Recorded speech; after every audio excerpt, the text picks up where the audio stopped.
ఇక్కడికి వచ్చినప్పుడు మొత్తం ఆ ప్రాంతం అంతా కూడా నేను ఒకటి ఆలోచించాను. రేణిగుంటని ఆధారంగా చేసుకుని ఎయిర్పోర్ట్ ఉంది. ఆ ఎయిర్పోర్ట్ ని ఇంటర్నేషనల్ ఎయిర్పోర్ట్ గా చేసిన ఘనత తెలుగుదేశం పార్టీది. అక్కడి నుంచి నేను ఒక ఆలోచన చేశాను, ఒక ప్రణాళిక తయారు చేసుకున్నాను. నేను ఎప్పుడో ఒక విజనరీగా ఉంటాను. జగన్మోహన్ రెడ్డి ఒక పాయిజనస్ గా ఉంటాడు. ఆయన ఆలోచనలు స్వార్థం కోసం, నా ఆలోచనలు మీకోసం. అందుకే నేను ఆలోచించి తిరుపతిలో విమానాశ్రయం ఉంది, నెల్లూరులో కట్టాలి, చెన్నైలో ఒకటి ఉంది, కృష్ణపట్నం పోర్ట్ ఉంది, ఇంకో పక్క చెన్నైలో పోర్ట్ ఉంది, ఇంకో పక్క మీరు చూస్తే 3 నగరాలు ఉన్నాయి, తిరుపతి, చెన్నై, నెల్లూరు. ఈ 3 నగరాలు కలిపి ఒక ట్రై సిటీ కింద ఒక బ్రహ్మాండమైన హబ్గా తయారు చేయాలని ఆలోచించాను. మీరు ఒకసారి ఊహిస్తే 2014 కంటే ముందు కాళహస్తి నియోజకవర్గం తర్వాత ఎన్నో మార్పులు తీసుకొచ్చాం. దానికి కారణం ఈ ప్రాంతంలో ఒక ఎలక్ట్రానిక్ హబ్గా తయారు చేయాలని ముందుకు పోయాం. టీసీఎల్ వచ్చింది, హీరో మోటార్స్ వచ్చింది, జోహో వచ్చింది, సెల్కాన్, కార్బన్, డిక్సన్ ఇలాంటి కంపెనీలు అన్ని వచ్చాయి. ఇంకో పక్క ఇక్కడనే మీరు చూస్తే ఐఐటి, ఐజర్, ఐఐటిటి ఇలాంటి ప్రీమియర్ ఇన్స్టిట్యూషన్స్ కూడా తీసుకొచ్చాం. బైఫర్కేషన్ లో వచ్చినట్టన్ని మన తిరుపతికి వస్తే అవన్నీ కాళహస్తి రావడం, ఈ నియోజకవర్గం రావడం, ఇక్కడ భూములు ఉండడం కూడా ఒక వరంగా మారింది. ఈ రోజు నేను ఒక విషయం మీరు గుర్తుపెట్టుకోవాలి. మనం ఇండస్ట్రీ తెస్తే, మనం ఇన్స్టిట్యూషన్ తెస్తే ఇక్కడ ఎమ్మెల్యే వసూళ్లు మొదలు పెట్టాడు. ఎక్కడ చూసినా దందాలే. ఆ విషయాలు నేను మళ్ళీ ఒకసారి చెప్తా. ఒక్క మాట హెచ్చరిస్తున్నా, ఎవడో తప్పు చేసినా వదిలిపెట్టాం, వడ్డీతో సహా చెల్లించే బాధ్యత భవిష్యత్తులో తీసుకుంటాం.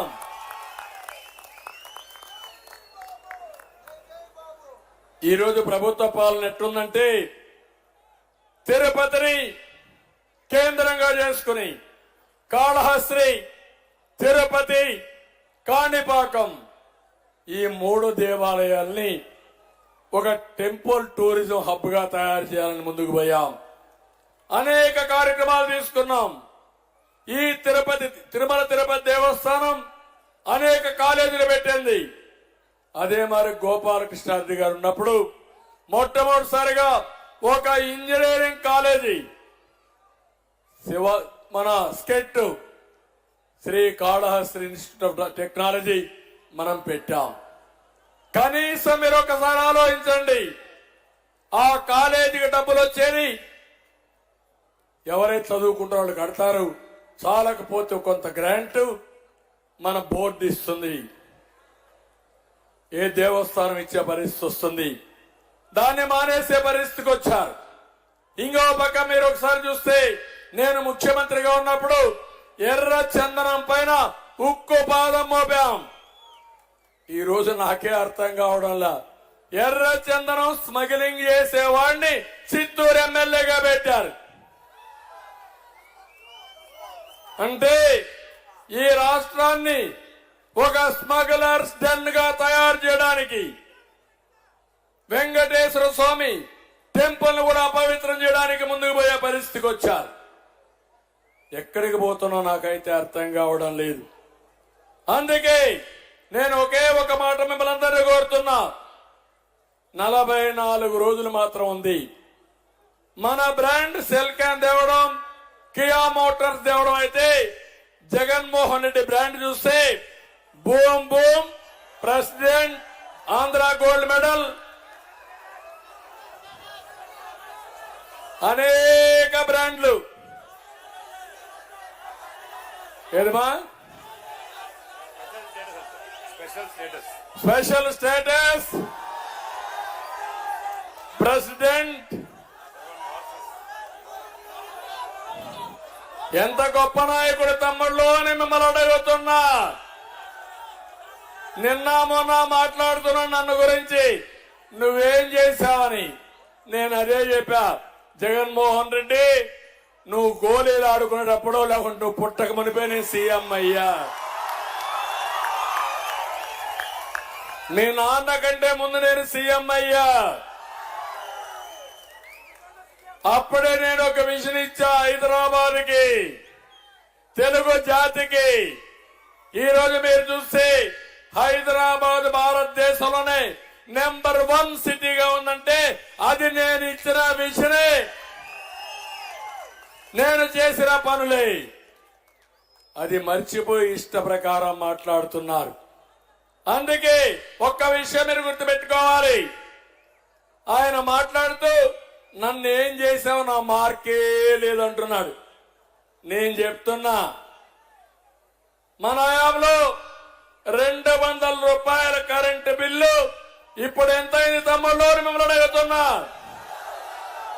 1000 రూపాయలు అయిందా లేదా? ఇది జగన్ మార్కు.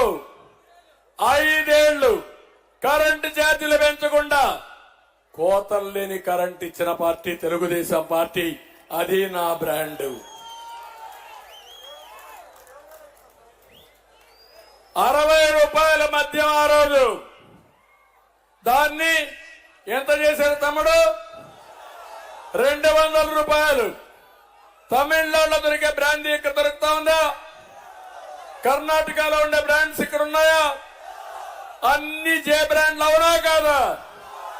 అది నీ మార్కు. నాణ్యత లేని మద్యం రాష్ట్రంలోకి రానియకుండా, పేదవాళ్ళ ఆరోగ్యాన్ని కాపాడి రేట్లు పెంచకుండా మద్యాన్ని సరఫరా చేయడం నా బ్రాండ్ అని మరొకసారి హెచ్చరిస్తున్నా. 1 రూపాయి అవినీతి లేకుండా మద్యాన్ని ఆ రోజు విక్రయించే పరిస్థితి వచ్చాం. నిరుద్యోగులు మన దేశంలో మన రాష్ట్రమే టాప్. అది 24%. ఇది జగన్ మార్కు. అదే మన మార్కు చూస్తే జాబు రావాలంటే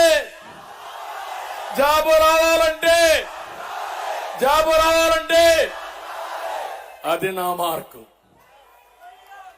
నేను వస్తే పెట్టుబడులు పరిగెత్తా వస్తాయి. పెట్టుబడిదారులు ఇక్కడ రావాలంటే ఉత్సాహంగా వస్తారు. నువ్వు వస్తే పారిపోతారు. కియా మోటార్ తెచ్చా,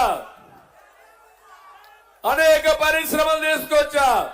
నువ్వు వస్తానే అమర్ రాజా పారిపోయింది, జాకీ పారిపోయింది. అది నీ మార్కు. ఇంకో పక్క ఇక్కడ రిలయన్స్ పోయింది. పెట్టుబడులు తెచ్చి 5 లక్షల ఉద్యోగాలు ఇవ్వడం మన మార్కు.